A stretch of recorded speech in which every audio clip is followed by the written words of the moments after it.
네, 여러분 안녕하십니까. 1월 12일 토요일 아침 매일 성경 묵상 함께 나누겠습니다. 오늘은 창세기 7장으로 넘어가서 1절에서 끝절 24절까지 말씀을 함께 살펴보겠습니다. 제가 앞부분을 읽겠습니다. 여호와께서 노아에게 이르시되 너와 내 온 집은 방주로 들어가라. 이 세대에서 내가 내 앞에 의로움을 내가 보았음이니라. 너는 모든 정결한 짐승은 암수 7씩, 부정한 것은 암수 2씩을 내게로 데려오며 공중의 새도 암수 7씩 데려와 그 씨를 온 지면에 유전하게 하라. 아멘. 오늘 본문의 내용을 중심으로 홍수 속 방주, 홍수 속 방주라는 제목을 하나님 말씀 증거하겠습니다. 하나님께서는 이 세상의 인류를 지으심을 한탄하시면서 마음 아파하시고 근심하시다가 완전히 새롭게 청소할 그런 계획을 가지고 있었습니다.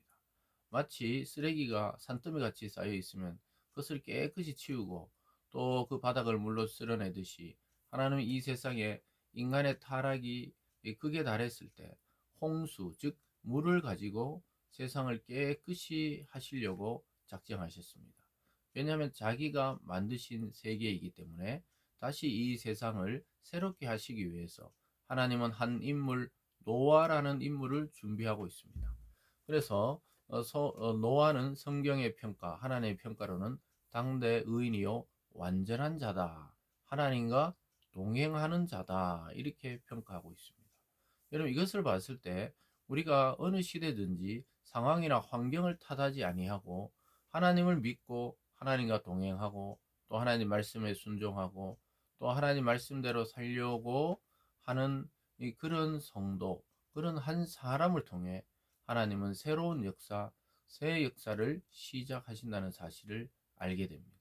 오늘날도 우리가 교회나 또 기독교나 사회나 이것을 계속 비평하고 비판하고 논리적으로 따지고 이르기 전에 내가 하나님 앞에 어떠한 자인가 우리는 돌아보아야 합니다. 예수 그리스도 안에서 정말로 하나님의 그 역사를 만나고 또 하나님이 주시는 성령을 통해 내가 새롭게 되었다면 나로부터 하나님의 일들이 또 시작될 수 있다는 사실을 우리 성도님들은 꼭 기억할 수 있기를 바랍니다. 오늘 드디어 물이 40일 동안 이 비가 오게 되고 또 홍수 심판이 시작되는 것이 뒤쪽에 나옵니다. 그러나 방주 안에 있던 노아의 가족들과 생물들은 다 살았다고 성경은 기록하고 있습니다. 아까 읽어드린 대로 하나님은 노아에게 자기 가족과 또 정결한 짐승은 7씩, 그리고 부정한 것은 2씩, 새도 7씩 짝을 지어서 방주 안으로 데려 들어가라, 이렇게 말했습니다. 왜냐? 하나님은 홍수 심판 이후의 세상을 방주 안에서 준비하고 계셨습니다. 그 안에 다 들어가는 게 얼마나 불편하겠습니까? 불편하고 답답하고 또 물이 가득 찼을 때 바닥에 발을 딛지 못하고 그 불편한 시간들을 견디면서 하나님의 역사를 준비하는 것이죠. 우리가 신앙을 가진다는 것, 이 세상에 마치 방주처럼 여겨지는 교회 속에 우리가 살아간다는 것은 굉장히 불안해 보이고 어디로 흘러갈지 몰라 보이지만 사실은 가장 명확한 하나님의 약속이 거기서 실현되고 있는 것이죠. 다음 시간을 하나님은 준비하고 계셨습니다. 4절로 가보면요. 지금부터 7일이면 내가 40주야를 땅에 비를 내려 내가 지은 모든 생물을 지면에서 쓸어버리리라. 노아가 여호와께서 자기에게 명하신 대로 다 준행하였더라. 하나님 말씀을 어김없이 다 준행했다는 거예요. 그래서 7일 후에 있을 40주야로 비가 오는 그 대홍수를 대비해서 앞에서 하나님이 이런 짐승 저런 짐승들을 그 안으로 데려다 놓아라, 이렇게 명령하신 대로 모든 걸 준행했다는 것이죠. 6절 가보면 홍수가 땅에 있을 때 노아가 600세라. 노아는 아들들과 아내와 며느리들과 함께 홍수를 피하여 방주에 들어갔고 정결한 짐승과 부정한 짐승과 새와 땅에 기는 모든 것은 하나님이 노아에게 명하신 대로 암수 2씩 노아에게 나와 방주로 들어갔으며 7일 후에 홍수가 땅에 덮이니 노아가 600세 되던 해 둘째 달 곧 그달 11의 날이라. 그날에 큰 기품의 샘들이 터지며 하늘의 창문들이 열려 40주야를 비가 땅에 쏟아졌더라. 사랑하는 여러분, 하늘의 비만이 아니라 여기 보니까 그날에 큰 기품의 샘들도 터졌다는 거예요. 하늘의 창문이 열려서. 그래서 마치 하늘의 창문이 열려서 물이 폭포수 같이 쏟아지는 거예요. 그 대기권에 있던 그 빽빽한 구름들, 수증기들, 그것이 마치 폭포처럼 땅으로 쏟아지고 땅에 있던 기품의 샘들, 땅에 있던 지하수까지 폭발하면서 온 세상이 물바다가 된 것이죠. 그래서 우리는 지금의 이 대기권으로 생각하면 안 되고 이런 홍수가 인류 최초로 있었던 것이라고 성경에서는 말하고 있습니다.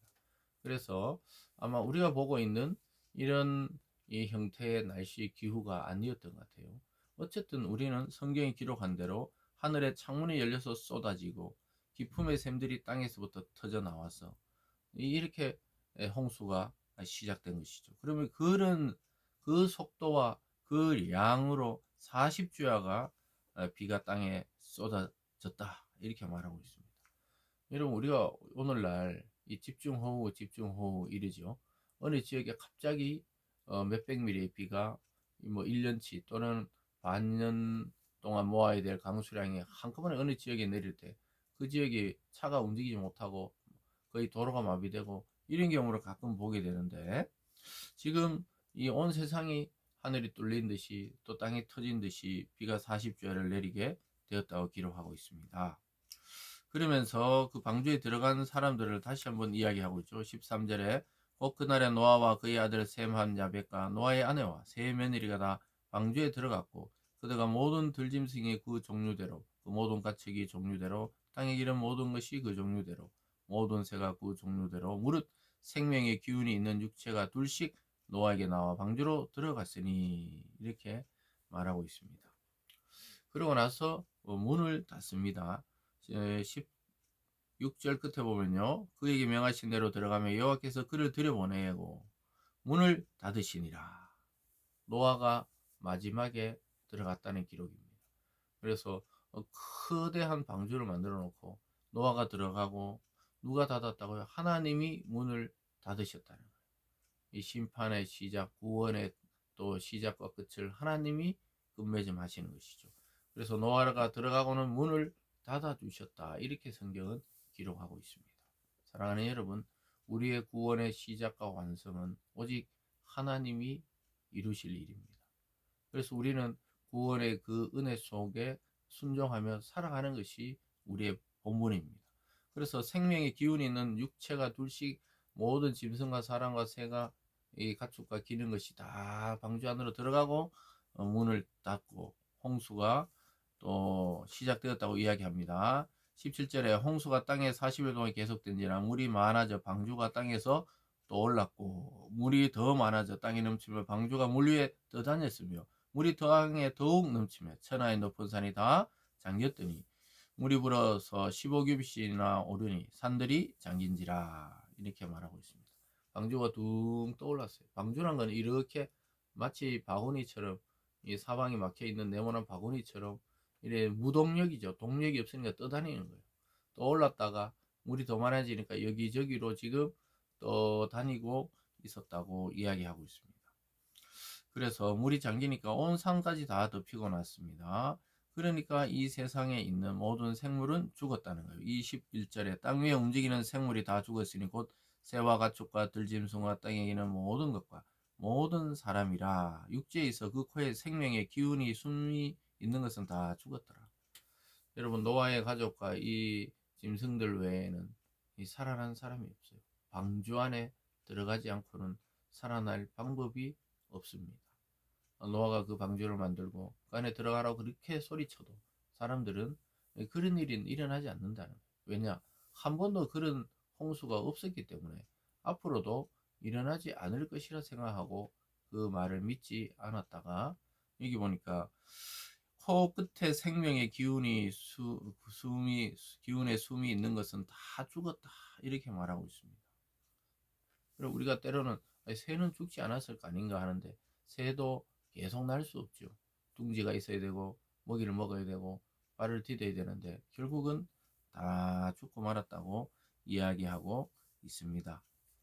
그러면서 거기 보면요 이렇게 말씀하고 있습니다. 33절 중간에 보면요 땅에 쓸어버림을 당하였으되 오직 노아와 그와 함께 방주에 있던 자들만 남았더라. 물이 150일을 땅에 넘쳤더라. 거의 3개월 동안 땅에 물이 가득 차 있었기 때문에 살아남을 생명은 없었다고 이야기하고 있습니다. 사랑하는 여러분, 오늘 우리가 이 홍수와 또 방주 이야기에서 이 세상과 구원의 방주인 교회를 우리는 대조해 볼 수가 있겠습니다. 사람들은 지금 예수님 믿으세요, 교회 나오세요, 함께 예배 드립시다, 또 천국 갑시다. 사람들이 천국 같은 소리 안 해. 천국은 없다. 살다 죽으면 끝나지. 또 영원한 세계도 없다. 자꾸 이렇게 사탄이 그런 생각들을 사람들에게 주입하기 때문에 믿음이 있는 사람이 잘 없습니다. 그런데 놀랍게도 홍수가 났을 때 방주에 타라고 거의 그 방주가 완성되는 그 기나 긴 시간 동안 이야기해도 방주에 탄 사람은 노아와 그 아내와 세 아들과 며느리 8사람밖에 없었습니다. 이 말은 무엇입니까? 세상에 수많은 사람이 있어도 구원받을 자는 그렇게 제한적이고 많지 않다는 걸 보여주고 있습니다. 우리 주님께서도 구원의 길은 좁은 길이요 좁은 문이다. 그래서 지나가는 자가 많지 않다고 이야기하고 있습니다. 안 믿어요. 정말 안 믿습니다. 여러분, 사람이 영적 존재고 영혼이 있고 뭐 죽음 이후의 세계 이런 이야기는 많이 하지만 우리가 성경이 말씀하는 이 복음을 잘 믿질 않습니다. 마치 홍수 심판 때 사람들이 방주에 타라 해도 그 마음에 와닿지 않고 자기 좋을 대로 살아갔듯이 이 시대도 그러한 것을 보게 됩니다. 그렇지만 우리는 노아처럼 포기하지 아니하고 노아가 끝까지 방주를 만들고 자기 가족과 짐승을 구원했듯이 우리도 끝까지 복음을 전해서 이 홍수가 난 세상 같은 이 악한 세상 속에 하나님의 은혜의 방주, 구원의 방주, 그분 예수 그리스도, 또 그분의 가 믿음의 공동체인 교회, 이것을 이 시대 가운데 우리가 잘 증거해서 멸망해 가는 세상 속에 구원받는 역사가 일어날 수 있기를 주님의 이름으로 축원합니다. 기도하겠습니다. 사랑의 하나님 아버지, 홍수를 통해 새롭게 하시기 위해서 다 멸절하셨지만 그 가운데 방주에 탄 자들과 생물과 짐승들은 구원해 주셨습니다. 하나님, 성경의 말씀은 진리요 진실이요 사실입니다. 예수 그리스도라는 이 방주, 교회라는 방주를 타지 아니하고서는 하나님께 갈 수가 없고 또 살아남을 수도 없습니다. 아버지 하나님, 이 복음을 믿고 듣고 누리고 전하는 우리가 되게 하여 주시옵소서. 감사드리며 예수님 이름으로 기도드리옵나이다. 아멘.